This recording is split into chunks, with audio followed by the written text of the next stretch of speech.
할렐루야. 오늘은 엘리야입니다. 열왕기상 17장 1절입니다. 길르앗에 우거하는 자 중에 디셉 사람 엘리야가 아합에게 말하되 내가 섬기는 이스라엘의 하나님 여호와께서 살아계심을 두고 맹세하노니 내 말이 없으면 수년 동안 비도 이슬도 있지 아니하리라 하니라. 아멘. 이스라엘 역사에서 가장 어두운 시대인 BC 9세기 아합과 이세벨이 바알 숭배를 국교화하던 그때 디셉 사람 엘리야가 조용히 등장하게 되지요. 그는 그 이름처럼 여호와는 나의 하나님이시다라고 하는 고백을 삶으로 드러낸 사람이었습니다. 사람들 앞에 서기 전에 먼저 하나님 앞에 서는 법을 알았고 세상이 어려워질수록 더욱 하나님 앞에서 말하고 살고 기도한 사람이었죠. 그는 길르앗의 디셉 사람으로 등장하지만 출신지에 대한 정보도 불분명합니다. 성경에 갑작스럽게 나타났지요. 그의 사역은 바알 숭배와의 대결로 요약됩니다. 특히 유명한 것은 갈멜산에서 불의 응답으로 여호와의 주권을 드러낸 사건이지요. 이후에 로뎀나무 아래에서 낙심했지만 호렙산에서 하나님의 세미한 음성을 듣고 다시 사명을 받게 됩니다. 엘리야는 나봇의 포도원 사건과 아하시아 왕의 죽음을 예언하면서 언약 공동체의 정의를 수호하는 선지자로 살게 되지요. 그의 생애는 모세의 생애와 굉장히 비슷한 면이 있습니다.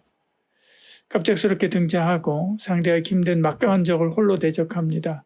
하나님의 산에서 하나님을 만난 것이나 후계자 임명하고 세우는 것, 그리고 마지막에 신비로운 죽음, 이런 것들이 그것이지요. 이런 엘리야의 사역은 훗날 세례 요한을 통해서 다시 소환되고 종말론적 회복의 예표로 등장하게 됩니다. 엘리야는 신비한 능력의 아이콘이지요.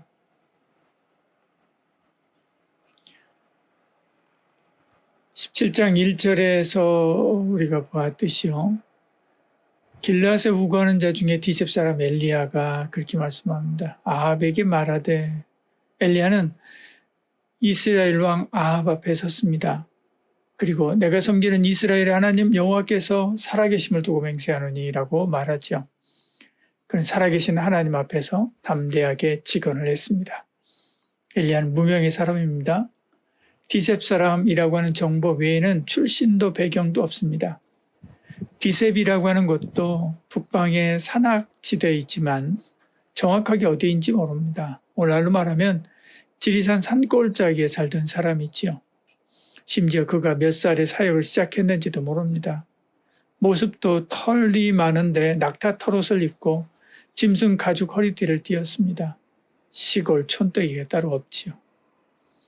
그가 화려한 왕궁에 들어가 절대 권력자인 왕을 대담하게 꾸짖고 있습니다.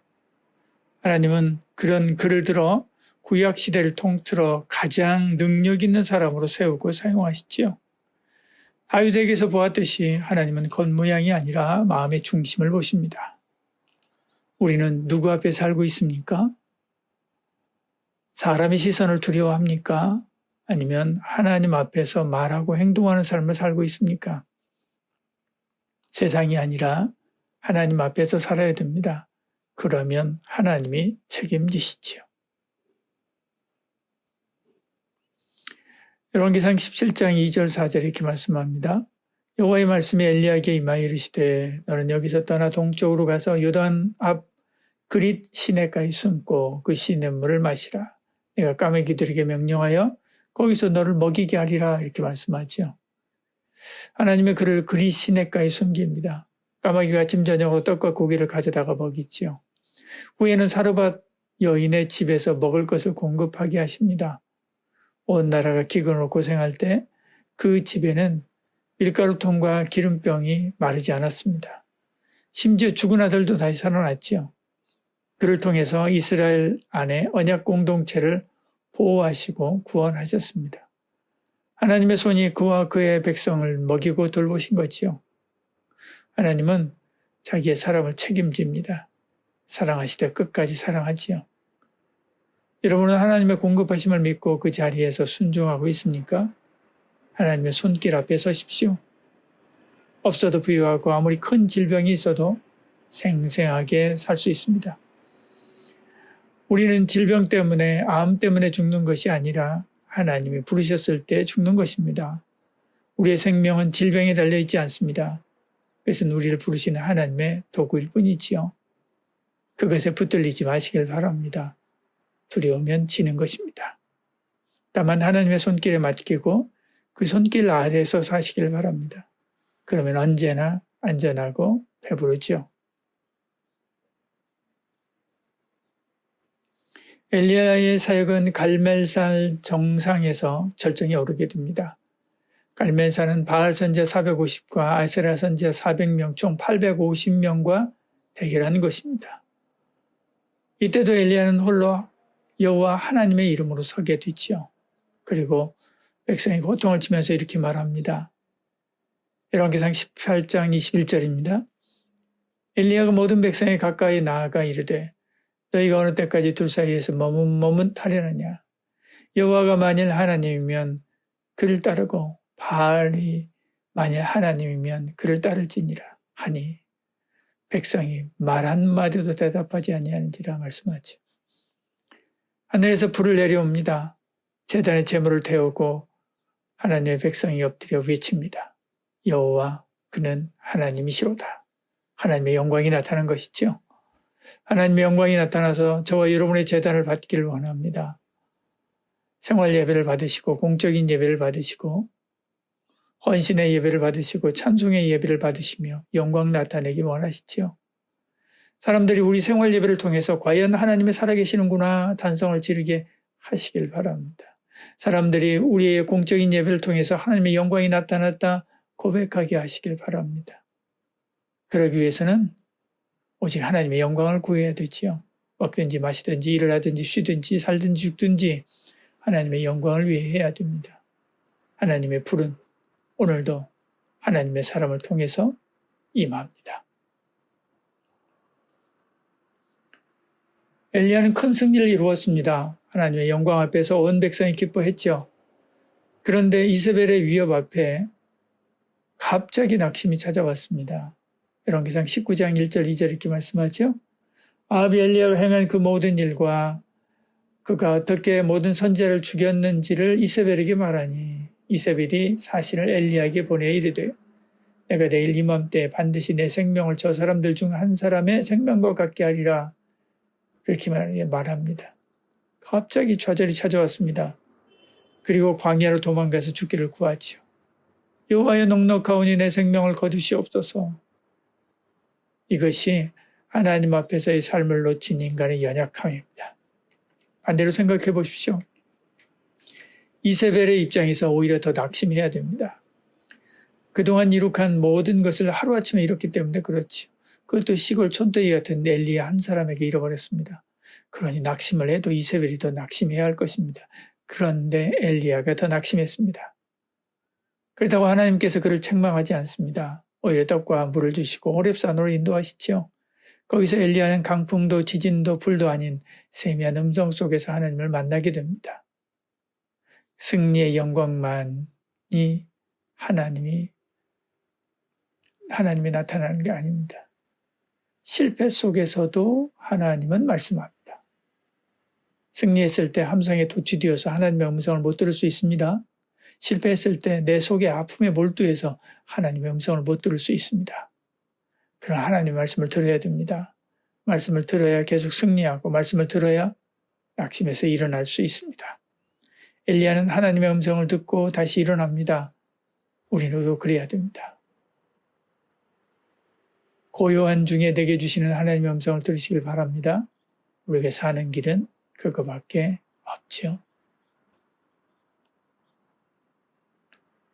엘리야는 호렙산에서 받은 말씀대로 후학을 키우고 사람을 세우는 일에 열중합니다. 그러다 하나님의 부르심을 받을 때가 되었습니다. 그런데 그가 받은 사명을 유업으로 이어갈 자가 없었습니다. 그때 하나님은 엘리사를 보내주시죠. 엘리야는 자신의 겉옷을 던져 엘리사에게 사명을 유업으로 남깁니다. 그리고 불말들이 일으킨 회리바람을 타고 하늘로 올라가게 되지요. 엘리야는 자신의 사명을 이어줄 후계자를 세우는 것으로 생을 마무리합니다. 이렇듯 하나님 앞에 선 자는 하나님의 유업을 남기는 사람입니다. 유업은 재산이 아니라 하나님을 따르는 길을 걷는 사람인 그 사람에게 남기는 것, 믿음의 유산을 남기는 것입니다. 우리가 믿음의 유산을 남긴다라고 하는데 여러분 어떤 믿음의 유산이 있습니까? 세상 사람들은 집안채라도 자녀에게 남겨놓고 가려고 아끼고 버티기도 합니다. 혹은 사업체를 남기려고 나이 들고 힘든데도 어떻게 하든 기업을 일으켜보려고 애를 쓰기도 하죠. 우리는 여러분이 남길 믿음의 유업이 있습니까?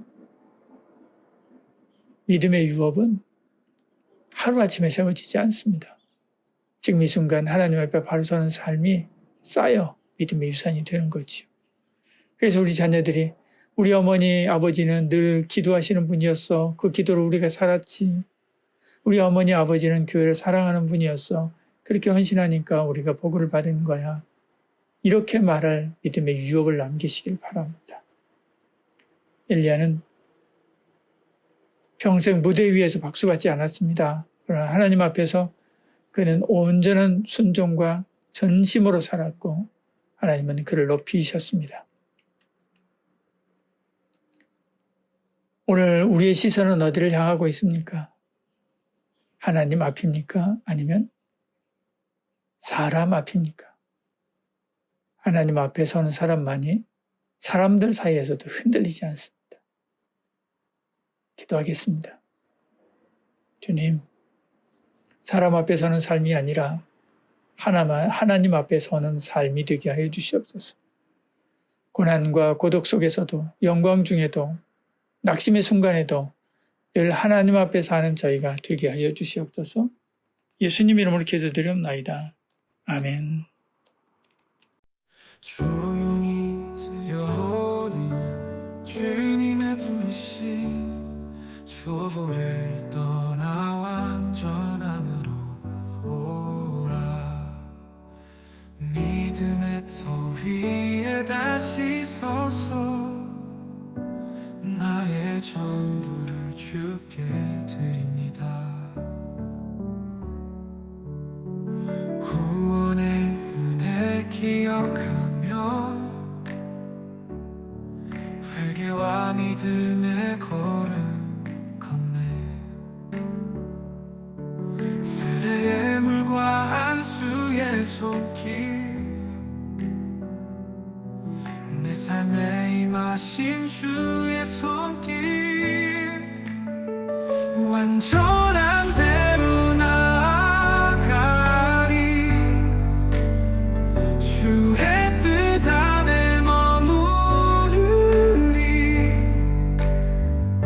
하나님 허락하신 길 위에 죽기까지 충성하리.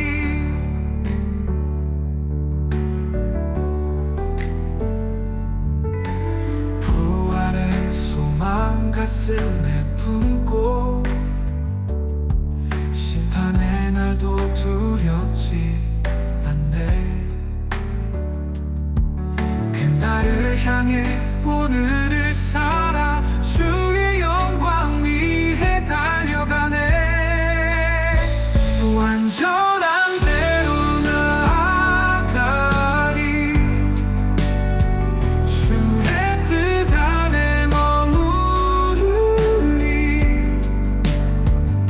하나님 허락하신 길 위에 죽기까지 충성하리. 때로는 억울한 마음 들어도 주가 맡기신 사명 감사해. 은혜로 주신 이 헌신의 길 그 안에 기쁨과 복이 있네. 완전한 대로 나아가리. 주의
조용히 들려오는 주님의 부르심 초보를 떠나 완전함으로 오라. 믿음의 터 위에 다시 서서 나의 전부를 주께 드립니다. 구원의 은혜 기억하며 회개와 믿음의 걸음 걷네. 세례의 물과 안수의 손길 내 삶에 임하신 주의 손길 완전한 대로 나아가리. 주의 뜻 안에 머무르리. 하나님 허락하신 길 위에 죽기까지 충성하리.